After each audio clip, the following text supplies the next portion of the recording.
välkomna till dagens video. Är det så att du har en snöslunga och har problem med att det fastnar en massa snö i den när du har kramsnö, så har jag en superduper lösning till dig. Egentligen är det inte den bästa lösningen, utan jag kan lyfta upp den här utan att stoppa in fingrarna. Här har vi ju en vanlig snöslunga.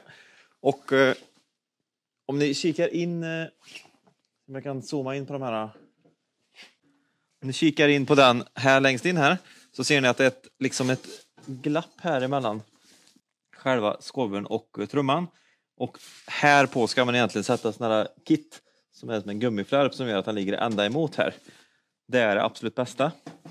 Och de finns att beställa på eBay. Och köper du en ny sån här snöslunga så får du med ett sånt kit. Ja, det sitter på helt enkelt från början på de här dyrare snöslungorna. Men det finns ett sätt att få till en bra lösning som funkar kanon. Och det är att man tar någon form av spraylackskydd. Och här har jag en mängd olika som ni ser här. Det går även med keramiskt shampoo i värsta fall ifall du inte har det här hemma. Men som idag till exempel, vi kan ta Purest P2 till exempel som är ett jättebra lackskydd. Och så lägger vi på det dels i den här så att vi får en bra avridning här. Och så i här. Och så vill vi också fylla på här i. Överallt. Så att det blir halt och fint.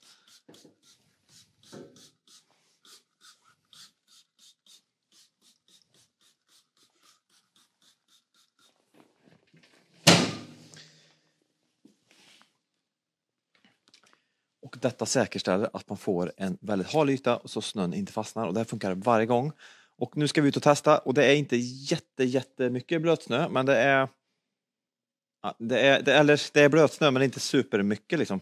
Så jag tänkte jag försöker att skvätta allt åt ett håll. Och sen så kan vi köra den högen sist. Och nu är det inte så här mycket snö som det borde vara. Men ni ser i alla fall att det funkar, tänker jag. Den här snöslungan är så himla god. Den står ute året om. Och men trots det så startar den. Man så bara på on här. Trycker några gånger. Så att det kommer fram soppa. Sen får man vara lite försiktig så att man inte drar sönder snöret här. Och sen när det bara dras så brukar den starta på andra draget typ.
Ja, jag blir ganska snöig själv då, men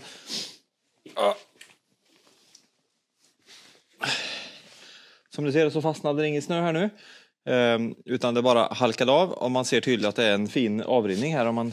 Så prova gärna det ifall du inte har gjort det. Och en grej till då, det gör ju inget om man har på ovansidan också. Så slipper man att det här fastnar så mycket. Så idag körde vi ju P2 som är ett spraylackskydd. Det hittar du länkat i beskrivningen här nere. Men är det så att du behöver några andra spraylackskydd så har vi ju även Tear Shines. Vi har Scandinavian Detailing och massa andra fina. Och det bästa är om du har en ny snöslunga, så lägg ett riktigt sånt keramiskt lackskydd, så behöver du aldrig bry dig om att det fastnar någonsin igen. Så ja, det var allt egentligen. Så tack för att du kollade och ha en riktigt fin dag allihopa. Glöm inte att ni följer kanalen om ni inte gör det, och skriv gärna en kommentar, så ska jag gå in och värma mina frusna nätter. Ha det fint!